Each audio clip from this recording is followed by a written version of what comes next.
não parar, não precipitar e não retroceder. Então dizer para esse cara, sabe quando nós vamos parar? Nunca, nunca na sua porca vida, né?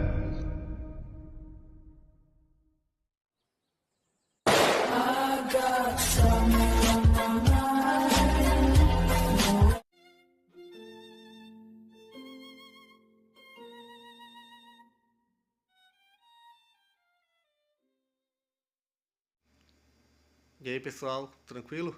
Então vem aqui antes do vídeo começar, pedir para vocês se inscreverem, quem não for inscrito, compartilhar, curtir, comentar. Quem puder seja membro do canal, que isso ajuda bastante. Tem também o link do Apoia-se. Quem puder ajudar nosso canal e apoiar financeiramente vai ser muito bem-vindo. Mas o mais importante é transmitir o conteúdo e os conhecimentos do professor Olavo de Carvalho para mais e mais brasileiros. Então compartilhe e ajude aí nossa causa. Muito obrigado a todos os membros, apoiadores do canal. Fico muito feliz. Tenho certeza que a gente está no caminho certo. Então fiquem com o vídeo e até mais. Valeu! A coisa mais óbvia e presente da experiência humana é a unidade do cenário onde vivemos. Se os vários entes, homens e animais, não estivessem permanentemente expostos a um mesmo fluxo de acontecimentos, toda a comunicação entre eles seria impossível. E, no entanto, vamos dizer, a comunicação é um dos fatos também mais constantes da nossa vida. Nós nos comunicamos entre nós, comunicamos com animais, e eles respondem aos nossos estímulos, nossos signos, de alguma maneira. Agora mesmo eu estava lendo um livro maravilhoso do Jim Corbett, Man-Eaters of Kumaon, uma região da Índia onde ele caçou vários tigres comedores de gente. E ele diz que os tigres se tornam comedores de gente quando ficam velhos ou tem alguma doença que os impede de perseguir a sua caça normal. Geralmente são bichos de 4 patas. Então, quando ficam velhos ou doentes, então eles apelam para uma comida de segunda categoria, que somos nós, que é de mais fácil acesso. O ser humano não consegue correr como um coelho, nem tem chifres para se defender como um búfalo, tá certo? E é geralmente indefeso. E uma coisa que em todos os capítulos, tem vários episódios de caçada de tigre, e em todos os episódios você nota que o tigre sabe onde o caçador está e ele evita o lugar até o último momento. Então é evidente que há uma comunicação, inclusive um dos recursos que ele usa é imitar a voz de uma tigresa chamando, e o tigre vem. Quando percebe que não é a tigresa, ele dá no pé. Então o bicho está muito informado. Mais ainda, existem vários animais em torno, veados, macacos, pássaros, que informam da presença do tigre, começam a gritar. E tudo isso é usado como sinal. Não? Outros sinais, por exemplo, a grama que está no chão, às vezes vê uma grama caída e que a grama está se levantando, quer dizer que o tigre passou por ali faz minutos. E assim por diante, é uma infinidade de indícios, né? E eu vendo tudo isso, eu penso assim, como chegou a ser possível que alguém colocasse filosoficamente a questão da existência do mundo exterior, ou como foi possível que alguém imaginasse poder explicar toda a presença do mundo pela simples estrutura do nosso cérebro, da nossa percepção. Quando evidentemente não existe nem cérebro, nem percepção, nem coisa nenhuma sem esta permanente comunicação com o mundo exterior. Então, o fato é o seguinte, estamos todos no mesmo mundo e faz muito tempo que nós estamos lá, faz milênios, tá certo? Essa experiência repetida parece assim até ser desmentida quando o indivíduo publica um livro onde ele coloca em dúvida, né, a nossa possibilidade de conhecer o mundo exterior, porque evidentemente ele escreve para o mundo exterior, escreve para leitores que não são ele mesmo. Então aí nós temos o caso da paralaxe cognitiva. Quando, por exemplo, Kant pega acredita que toda a unidade do mundo é construída na nossa mente. Quer dizer, o mundo é um conjunto de estímulos aleatórios, um conjunto de fragmentos, e é a nossa mente que unifica tudo, né?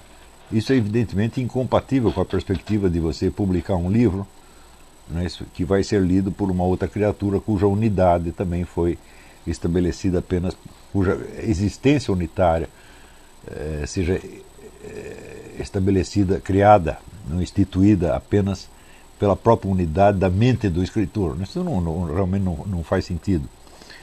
Mas, por outro lado, também é uma constante, quer dizer, da vivência humana, a multiplicidade e a diferença entre os círculos de experiência dos vários indivíduos, tanto homens quanto animais. Quer dizer, nós sabemos que estamos nos comunicando no mesmo mundo, mas sabemos que não vemos este mundo da mesma maneira. Não é isso? Então, por exemplo, se você pega os olhos de um sapo, o mundo do sapo tem 180 graus, o nosso já não tem tanto. Tem outros animais que têm uma visão mais estreita, né? Tem animais que não enxergam cores, por exemplo, né? Hoje nós sabemos que, por exemplo, os gatos enxergam tudo sob forma de entes geométricos, eles geometrizam tudo. Então, existem muitas maneiras de ver esse mundo, tá certo? E isso aí cria, desde logo, criou um problema para os primeiros filósofos, né? Quer dizer, o problema do um e do múltiplo. Quer dizer, qual é o padrão de unidade do mundo que está por baixo de todas essas experiências? Ora, essa unidade do mundo, ela é pressuposta em todas as experiências. Ela é, por assim dizer, é a presença dentro da qual nós estamos. Mas ela não é um objeto da nossa percepção, ela não é um conteúdo da nossa consciência. Ao contrário, nós somos um conteúdo da unidade do mundo, tá certo? Mas nós não podemos apreendê-la. Na verdade, se pudéssemos apreendê-la, se pudéssemos enxergar o universo como um todo, em todas as suas dimensões materiais e espirituais, nós o abarcaríamos, estaríamos, por assim dizer, fora e acima dele. Então, se não podemos apreender a unidade do mundo, isso não é uma deficiência nossa, isso é parte da estrutura da realidade. Isso também, essa diferença entre a consciência que temos de estar num mundo único e o fato de que só percebemos fragmentos ou pedaços, tá certo? Isso também é parte da estrutura da realidade. Quer dizer, essa tensão entre o um e o múltiplo, isso não tem solução. E o simples fato de esperarmos uma solução é incompatível com a nossa modalidade de existência. Então, os animais, por exemplo, existe o famoso biólogo Uexküll que descobriu o conceito do Umwelt. Quer dizer, o Umwelt é um mundo circundante.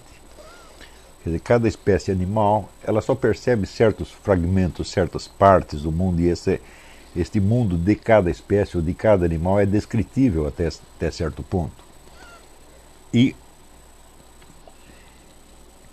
isso quer dizer que esse animal nos percebe, por exemplo, como parte do seu Umwelt. Ele não percebe todas as funções humanas, ele só percebe aquelas funções que o ser humano desempenha com relação a ele. Por exemplo, o tigre percebe o ser humano ou como caça ou como caçador. Ele não se interessa por outros aspectos da existência humana e ele não tem conhecimento delas. Porém, essas duas funções ele conhece perfeitamente bem. Assim como nós não sabemos tudo a respeito de tigres, nós só sabemos aquelas partes que dizem respeito à nossa existência, seja pelo perigo que representam, seja pelo fato de que nós vamos caçá-los, ou seja pelo fato de que nós o colocamos num zoológico e ele se torna objeto de uma ciência que nós chamamos de zoologia. É isso. Então, desde o início da especulação filosófica, aparece esta diferença brutal, este abismo entre a presença, a percepção e a representação. Esse é um problema do qual jamais vamos nos livrar. Isso é, nós estamos presentes ao mundo na sua totalidade e o mundo na sua totalidade está presente a nós. De algum modo, todo mundo sabe disso. Não é isso? Ou seja, todo mundo sabe, e os animais também sabem, que o mundo não se esgota no seu círculo de conhecimento. Sempre existe, para além do conhecido, existe o desconhecido, e o desconhecido é uma presença. Você tem um horizonte, tá certo? Mas você sabe que se esse horizonte fosse tudo, então o mundo seria apenas um conteúdo de consciência seu. E se ele fosse um conteúdo de consciência, você não poderia atuar nele. Quer dizer que o conhecimento seria, então, oposto à ação. Quer dizer, a possibilidade do conhecimento eliminaria a possibilidade de ação, assim como, quer dizer, num cenário que você imagine, você não pode agir lá dentro, você não pode entrar lá dentro. Você só pode imaginar, só pode pensá-lo, pode conhecê-lo de algum modo, mas nenhuma ação é possível lá dentro. Então, o desconhecido é uma condição sem a qual não poderia haver um cenário conhecido no qual você pudesse atuar. Haveria somente, se não existisse o desconhecido, existiria apenas nós. Não é isso? Mais ainda, se nós abolimos a ideia de um mundo único no qual todos estamos, então acontece o seguinte: o mundo de cada um se torna único e absoluto. Quer dizer, você chegaria no relativismo absoluto. E estes vários mundos seriam incomunicáveis e irrelevantes uns para os outros. Quer dizer, se eu tenho o conhecimento absoluto, se tudo o que existe é o que está na minha perspectiva, e se, vamos dizer, eu de certo modo eu sou, somente a minha verdade vale, então a verdade dos outros não me interessa absolutamente, e na verdade ela se torna totalmente inacessível e irreconhecível. É claro que pessoas que afirmam assim o relativismo de maneira um pouco irresponsável não se dão conta disso, eles não percebem o que estão falando. Quando o indivíduo fala, não, cada um tem a sua verdade, não é isso? Eu digo, bom, mas você tem a sua verdade? Não, você participa da minha ou não? A minha verdade é, vamos dizer, acessível desde a sua ou não? Mais ainda, a sua é totalmente diferente da minha, não é isso? Você não sabe nada do que eu sei, então como é que você está conversando comigo? Então essa ideia relativista, vamos dizer, o relativismo é um preceito metodológico, né, que recomenda você não tirar conclusões, né, totais de conhecimento parcial. Tá certo? É um mero procedimento metodológico, mas não quer dizer que ele, como descrição da realidade, como conhecimento objetivo, ele vale alguma coisa. Tá certo? Quer dizer, todo relativismo só faz sentido dentro da premissa da unidade do mundo. Quer dizer, existe um mundo unitário dentro do qual se recortam várias perspectivas individuais, ou vários Umwelts. Inclusive o humano, nós também temos um Umwelt de alguma maneira. Tá certo? O nosso é certamente bem mais amplo do que os animais, mas ele não abarca a totalidade. Sempre existe, por mais que nós saibamos, por maior que seja o nosso horizonte de consciência, existe a tensão do desconhecido que, por assim dizer, sustenta o conhecido. Se nós não contássemos com o desconhecido, nós seríamos, por assim dizer, engolidos pela nossa própria perspectiva. Nós nos transformaríamos em centros e forças organizadoras do próprio mundo, e não haveria outro mundo além do nosso, tá certo? O que tornaria impossível qualquer ação ou qualquer comunicação, qualquer intercâmbio entre outras criaturas. Então, sempre que uma pessoa diz que cada um tem a sua verdade, em geral são pessoas que estão representando a coisa de maneira errada. O que se passa exatamente aí? Quer dizer, o indivíduo, quando ele diz que cada um tem a sua verdade, ele não está dizendo uma coisa totalmente falsa. Isso, até certo ponto, é verdadeiro. Nós sabemos que muito da experiência humana é de fato incomunicável, tá certo? Mas a pergunta seria, se tudo fosse incomunicável, como você poderia me informar que cada um tem a sua verdade? Eu nem poderia entender o que você está dizendo, não é isso? Se fosse verdade que cada um tem a sua verdade e ela lhe basta, tá certo? Não seria possível comunicar essa experiência. Ou seja, a possibilidade de comunicar que existe alguma incomunicabilidade mostra que essa incomunicabilidade não é total. Que existe, evidentemente, uma tensão. Tá certo? Porém, o fato é que, desde o início, se observa, primeiro, que a percepção não abarca toda a presença. Não é isso? E que a presença se manifesta, sobretudo, através da tensão entre o conhecido e o desconhecido, incluindo no desconhecido tudo aquilo que foi esquecido.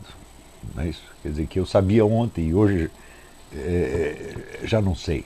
Né? Isto acontece, sobretudo depois dos 60 anos você começa a verificar que isto realmente existe. Coisas que você sabia, de repente você não sabe mais e se torna novidade para você. Então, e em seguida, nós temos então a passagem da presença para a percepção, onde existe o recorte e a perspectiva. Em seguida, nós temos o fenômeno da expressão, ou seja, nós temos que dar alguma forma àquilo que nós percebemos para que essa forma se estabilize e possa ser lembrada. Não é isso? Você ver aqui qualquer cena que você tenha presenciado, você nem pode e nem precisa recordar-se dela inteira. Você recorta uma cena e ela já lhe diz, de algum modo, tudo o que se passou. Não é isso? Por exemplo, eu lembro uma vez que um neguinho maluco puxou uma faca para mim. Eu digo, bom, claro, houve vários acontecimentos que precederam isso, mas eu não lembro disso, eu lembro só daquela cena e ela já me diz tudo de algum modo. Não é isso? Então, isso quer dizer que a percepção recorta a presença e a representação recorta a percepção. Em seguida, nós pensamos sobre esse conteúdo conservado na memória e não sobre a percepção em si. Quer dizer, você tem duas passagens. Né? Isso mostra um dos maiores dramas cognitivos humanos, que é a dificuldade de você encontrar os conceitos descritivos para dizer o que você está pensando. Não é isso? Então, quando nós acompanhamos a história das origens da filosofia, nós vemos várias tentativas de expressar, de algum modo, a experiência da unidade do mundo e a experiência da multiplicidade. Né? E essas tentativas, elas às vezes nos parecem até cômicas pelo seu simplismo, tá certo? Mas só nos parecem assim simplistas quando nós projetamos sobre ela as exigências daquilo que nós sabemos hoje, ou seja, daquilo que foi descoberto pela ciência e que nós tomamos como uma imagem objetiva da realidade, até erroneamente. Né? Mas, quando, por exemplo, nós vemos que o filósofo Tales dizer que todo mundo, o universo, se compõe no fundo de água. Não é isso? Então, quer dizer, havia uma substância líquida por baixo de tudo. Né? O que ele estava querendo buscar com isso? E qual é, vamos dizer, o pressuposto dessa mensagem? O primeiro pressuposto é que por baixo da matéria havia uma outra matéria. Não é isso? Então isso quer dizer, a matéria toma várias formas, mas existe por baixo dela, por assim dizer, uma matéria-prima, do qual tudo é feito e do qual as várias formas se diversificam. É certo? E, segundo pressuposto, é que essa matéria-prima podia corresponder esquematicamente a uma das matérias já diversificadas, que é a água. Afinal de contas, quando nós pensamos, a água não é nada mais do que uma das muitas formas que as coisas podem tomar. Você vê água, pedras, céu, nuvens, bichos, etc, etc. Então, seria a pergunta, por que uma dessas matérias já diversificadas deveria ser ela a matéria-prima? Então, entendemos que quando o Tales falava da água, talvez ele não quisesse dizer esta água que corre nos rios, mas uma outra substância líquida qualquer, que ele expressou como água. Então, isso quer dizer que a pergunta que ele coloca é, como bem observou Aristóteles, uma pergunta de ordem física. Tanto que Aristóteles chamava esses primeiros filósofos de filósofos físicos, porque eles estavam interessados eminentemente no mundo material e buscando uma explicação material para o mundo material. Só que esta é uma física expressa em linguagem poética. Ou seja, como símbolo poético, a água é perfeitamente adequada. Não é isso? Quer dizer que se não existisse algum tipo de matéria informe, também não poderia haver as matérias, vamos dizer, diversificadas e formadas. Porque todos os entes já teriam as suas formas definitivas e eles não poderiam nem se fazer e nem se desfazer. Não é isso? Todos os objetos seriam, por assim dizer, eternos na forma em que eles estão. Então, a existência de algo que se possa conceber como matéria-prima é, de certo modo, uma necessidade.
Chegamos a mais um final de uma aula, de um vídeo. Espero que tenham gostado. Quem não se inscreveu ainda, se inscreva, compartilhe, comente. Ajude o nosso canal, apoie, seja membro. E ajude o nosso canal a chegar a cada dia a mais brasileiros que precisam muito do conhecimento do professor Olavo de Carvalho. Então é isso aí, fique com Deus, até o próximo. Valeu! Então é isso aí, pessoal. Que é o nosso canal. Que são alguns livros que eu já li. A maioria foi doação, mas alguns eu adquiri, professor Olavo de Carvalho. Alguns livros se perderam aí que eu emprestei, professor Alexandre Costa, a Bíblia Sagrada. 10 lições sobre Karl Marx. Indico a não ler esse livro, que é muito ruim mesmo. Alguns pensadores aqui que realmente, como o professor Olavo de Carvalho disse, não são pensadores. Valeu, tamo junto aí. Apoie nosso canal, seja membro.